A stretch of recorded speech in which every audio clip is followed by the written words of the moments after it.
Hello my friends, welcome to Poetry Changes Lives. Here we are, poetry, history, thought for the day, and my book here comes in hardback as well, you know. Poetrychangeslives.com is the website, as I say repeatedly, where you can read more about poetry. You can buy this book if you wish. You must get sick of hearing me say that, but you know, I'm not exactly on a mission to make everybody in the world love poetry, but I do sincerely believe that putting a bit of poetry into your head on a regular basis is a good thing to do. And I know it has helped many people.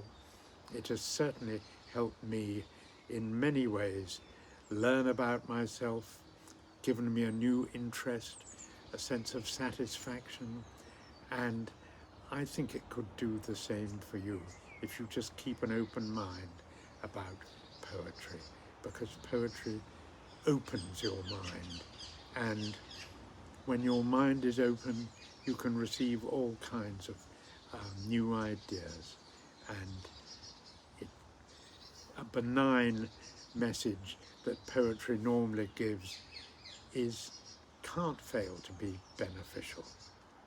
Let me try and demonstrate by reading you an excerpt today. On this day in 1899, the very unusual and interesting to me Russian-born author Vladimir Nabokov was born.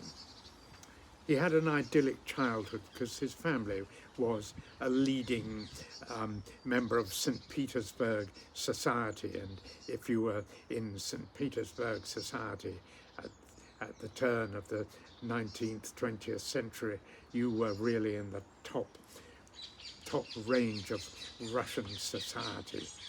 Nabokov's world was upended by the Russian Revolution in 1917, when the whole country was plunged into turmoil. His own family moved out of Russia into Europe, staying variously in Germany, Czechoslovakia, Britain and France, before finally moving to the USA when Hitler started making trouble in Germany in the 1930s. As a result of all this travelling, largely, Nabokov was brought up trilingual, Russian, English and French, and he was a man of many interests. Fascinating man he must have been to talk to. He liked chess, tennis, boxing, collecting butterflies, and simply just knowledge, I think. On the other hand, he never learned to drive a car or to live in a house of his own. He had no sort of domestic skills or wish to get involved in domesticity. He spent the last 16 years of his life living with his family in the Montreux Palace Hotel in Switzerland, where of course every whim and wish and need would be catered for by the hotel management. Not a bad way to live if you could afford it. I wouldn't mind living in the Ritz or the Savoy Hotel here in London, for that matter, if I could afford it. Margaret Thatcher, of course, spent her last years famously living in the Ritz in Piccadilly. Well, Nabokov's work shows a fascination with words and language. It's well worth studying his writing, you know. Some of it is a bit dodgy. He wrote books on butterflies and chess, but his most famous novel is undoubtedly Lolita, the story, or the weird story of a grown man's infatuation with a 12-year-old girl whom he pursues across America and is totally and unsuitably infatuated with. What on earth was going on in Nabokov's mind, we don't know. It has been said that it's a sort of allegory, a metaphor for his pursuit for a very rare species of butterfly. Well, the jury's out on that. I'm going to read today a poem by Heinrich Heine, that wonderful lyrical German poet of the 19th century, late 19th, early 20th. I think he wrote The Lorelei, of course. He wrote this poem about a butterfly, which I think demonstrates his ability to just pour out beautiful imagery and poetry of a very, very high quality. This is in translation, of course. He wrote in German, but it's been beautifully translated here, I think, and it's quite short. I like this very much, and I think Heinrich Heine is a very great poet indeed. The butterfly. The butterfly long loved the beautiful rose and flirted around all day, while round him in turn, with her golden caress, soft fluttered the sun's warm ray. I know not with whom the rose was in love, but I know that I love them all. The butterfly rose and the sun's bright ray, the star and the bird's sweet call.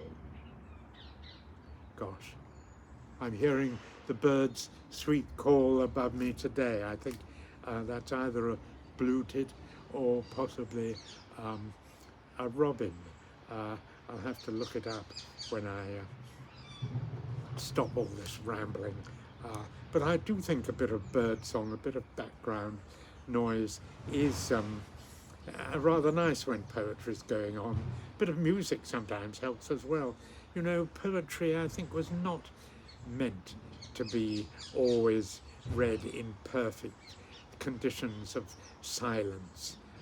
People sometimes think the background noise when I sit in this garden is obtrusive, and I apologize to those who, you know, hear these background noises. But on the other hand, poetry, the ancient Greek and Roman poetry was often recited to music, of course, and a lot of great poetry was first performed in places like the courts of kings and queens, where there would be a lot of background noise going on.